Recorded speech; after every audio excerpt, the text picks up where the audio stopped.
Hey, ìgbà tó lọ́dọ̀ Dọ̀tun tó kí ẹ yẹn, mo expect kó kí tọ̀yàyà, you know, kó bẹ̀rẹ̀, kó kí, kó gbàmọ́ra.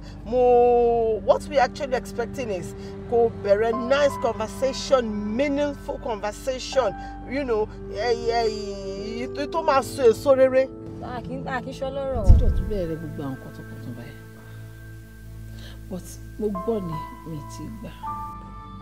Dọ̀tun gba etí ẹ̀. Ọmọ mi díẹ̀ ló kúkú ti ẹnu mi. Ìmọ̀ nǹkan tó dé bá cause mo ṣe rẹ́rìí. You know that mo hate kí n máa pariwo, kí n máa rojọ́ all the time. But you keep doing things tó máa dánú bí mi. Babe, máa ní sùúrù náà. Wá tiẹ̀ bí mi pé kí ló ṣẹlẹ̀ náà kó tó máa rake fún mi. Ṣé wàá lè tó yẹn ni? Ó le jù bẹ́ẹ̀ o. Where's your mom? She's upstairs with your mom. So you have everything you need though? I'm good, thank you. Okay. Should I come along?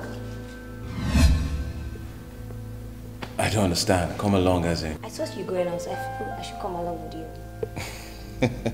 You're funny. No, you can't. I beg your pardon. I love her. She's my life. She means everything to me. I have been in love with her for years, in case you do not. Oyin, okay, ọdẹ ni ẹni, ó ṣe wá spill omi sí mi lára báyìí náà tó. Ṣé torí ẹ ló ṣe máa ń pè mí lọ́dẹ? Ṣé mo mọ̀ domi sí ẹ lára? No, oh, but wá nà mí. The level of your foolishness is just so appalling. I love him! And I always love him! You forgive them, you fear anything from you. No, ó dà pé o stupid gan. Go stupid. Oh, there's so I draw a recipe. Ṣé mo mọ̀ fi mọ́tò ẹ̀ gbà ni? Orí àwọn tí tó mi lé yín gan, orí wọn. Oh, stupid. Oh, stupid. Ah, the problem. Why the man? Why pa gidi mọ́ mi? Makes sense now. Báwo ló ṣe máa ná obìnrin bẹ́ẹ̀?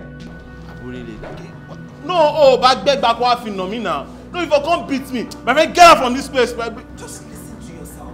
You were going stupid. Ọ̀jẹ̀ ni ẹ, yes. Ọmọ obìnrin ọ̀nà bẹ́ẹ̀ wọn bá mi sọ̀rọ̀ bí ṣú yẹ kó lẹ́nu ọ̀rọ̀. Ojú ọ̀sẹ̀. Stupid.